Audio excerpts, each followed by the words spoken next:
Hello and welcome to another episode of the Rizk Assessment. I'm your host, Sharif Rizk. And I'm Matthew Salema. Today we just want to congratulate all of our Egyptian brothers and sisters in Egypt and across the world for doing something that seemed impossible. They overthrew Morsi and the Muslim Brotherhood from power in Egypt.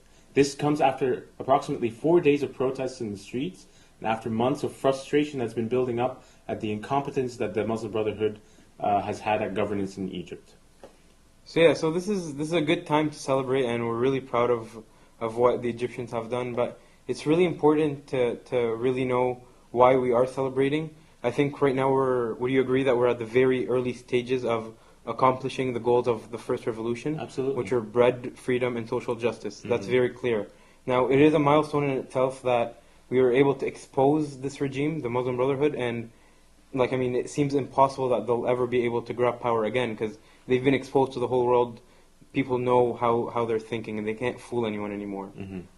But the one thing that concerns me, I guess, is we hear a lot of people in the Western media calling this a military coup d'etat. Mm-hmm. And, I really don't think it fits that definition. Well, what is your definition for a coup d'etat? What is a military coup? What does that mean? Well, I guess the textbook definition, would be just, this is a forced taking of power from an elected government.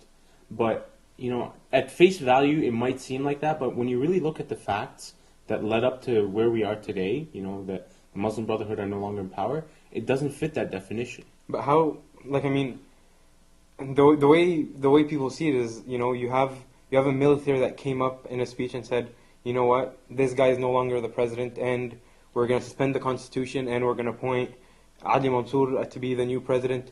How is that not the military grabbing the power? The way I see it is because the military itself was not the one that woke up and spontaneously made that decision. It made it in response to the will of the people. The people took to the streets and they signed a petition. 22 million people signed a petition saying, we don't want Morsi as president anymore. And when the army saw those signs, they decided, you know what, our responsibility is to respond to what the people want, and we're going to follow through with it. Right, but even 22 million people, first of all, that number isn't, it's not really verified, but let's say it is 22 million people. Why did people really have to put it that way? Was there any other way where they can overthrow a president? Did they really have to just sign papers, and is that enough?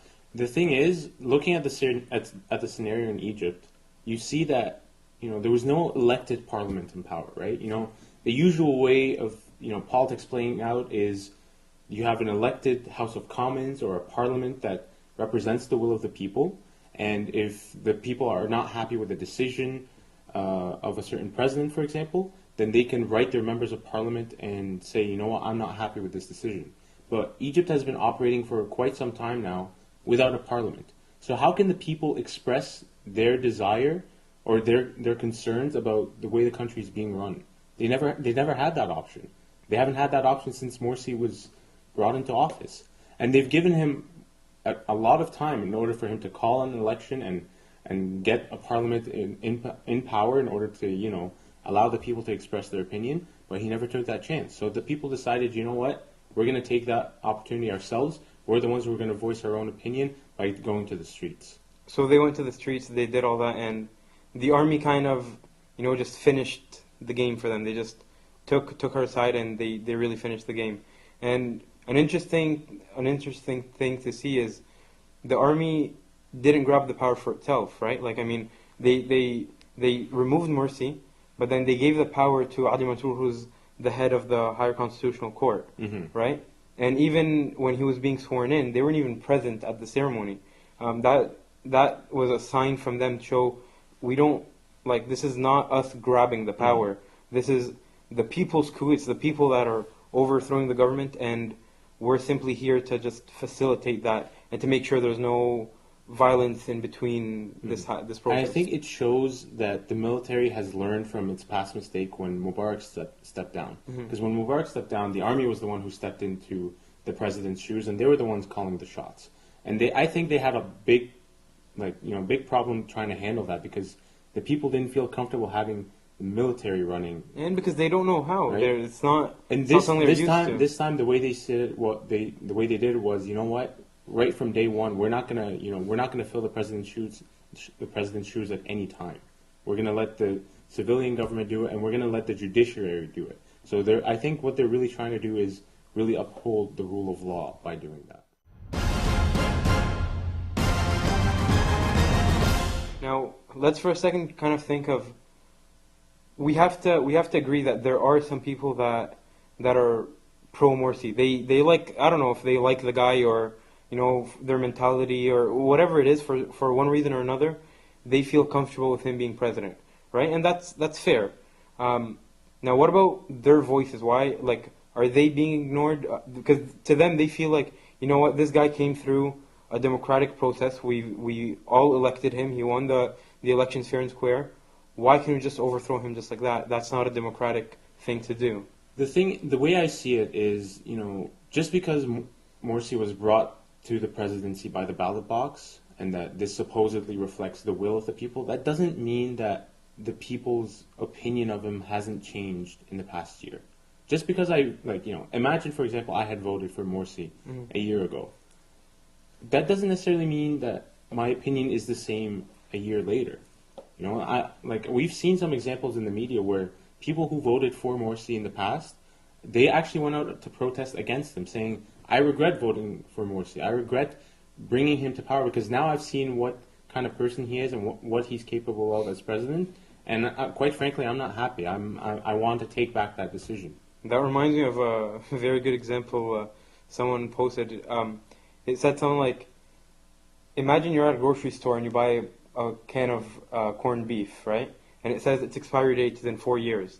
Now, you take it, you go home, and you open it up, and you realize it's rotten inside. Now, do you keep it or do you throw it out? Well, I mean, because its expiry date is in 4 years. The expiry date is in 4 years, right? Yeah. And I think that's actually a really good example. Like, just because the expiry date for a certain president isn't set for another couple of years, that doesn't necessarily mean he has to stay on. If the people don't want him gone, you know... If he's refusing to listen to the people, like you said earlier, he had the chance to. The army gave him the chance to, you know what, sit with these people and speak to them. Even if it is a minority, but he saw the amount of people out there on the streets. The least he can do is give them a chance, like just sit down together, talk about it, just see what can be done. The other concern, though, that I have, and I guess this is dealing more with the international community as well, is that, you know, if this is identified as a military coup d'etat, this could have major implications on Egypt, not just like politically, but economically. I mean, we heard earlier just today that, you know, Egypt is no longer a member of the African Union. You know, and this could have big implications on trade and politics. You know, like in terms of and we've been talking about the U.S. a lot, and people are upset at certain media outlets, for example, that depict this as a military coup. And just from the U.S. alone, they send us $1.3 billion of military aid per year, and about another $255 million worth of non-humanitarian aid, and all of that could be suspended because, according to U.S. laws, these non-humanitarian aids cannot go to governments that have taken power by a military coup. And, you know, I don't really gain anything by saying that this wasn't a military coup. I'm just saying, you know, looking at the facts and looking at the things that, you know, that Western media outlets have really been ignoring, like the number of people who went out to protest and things like that, this doesn't feel like a military coup. And, you know, considering the implications, it's pretty important for us to look at it as not a military coup. This was the will of the people. They were the ones who went out to protest. And it was planned in advance. Like, he had the chance once before. Exactly. So on this day, we're going to do that. If you don't want to listen to us and meet up with us, well, this is going to happen. It wasn't sudden. It's not like he woke up one morning and... Yeah, it was something that was planned by the people, and he was made aware of that in advance. And it was very clear. If we don't get our rights, if we don't at least get our voices heard, well, this is going to happen. They just refused to believe that the people would actually be able to do it. I don't know why. I don't know why they haven't learned from previous experiences, but that's the reality, and that's what they're facing today. Well, that's unfortunately all the time that we have to discuss this today, but, you know, I'm sure we'll be discussing again sometime in the near future. Well, before you, I just want to ask you one last question. Who do you think could be the next president of Egypt? أنا سعيد جدا إنك سألتني السؤال ده. Thank you for joining us, and we'll see you next time on the Rizk Assessment.